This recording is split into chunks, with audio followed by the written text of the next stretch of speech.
Why do you use a thermometer? To check how much your temperature is, right? But when it comes to stocks, what do you use to check how much will the stock price move? The answer is beta. But how does a beta work? How can you use this metric for your advantage? Welcome to Finance Now, where we simplify finance for you. If you are investing in stocks, beta is important for you to evaluate stocks in terms of evaluating their risks. Beta tells you how much a stock's price might change compared to changes in the stock market.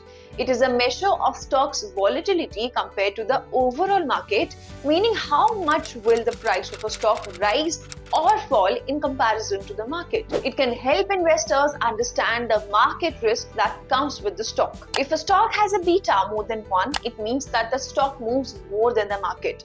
If a stock has a beta less than 1, it means that the stock moves less than the market.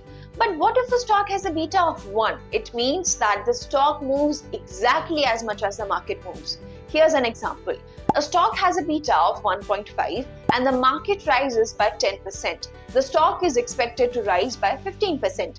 In the same scenario, if the market falls by 10, the stock will fall by 15%. But wait a minute, can the beta of a stock be negative? Yes, beta can be negative. If a stock has a negative beta, it means that the stock will move opposite to the stock market. When the market moves up, the stock price will fall. When the market moves down, the stock price will go up. So how can you use this beta for your advantage? You can use it to compare stocks in the same sector. You can also use beta to estimate how a stock will move in response to market changes.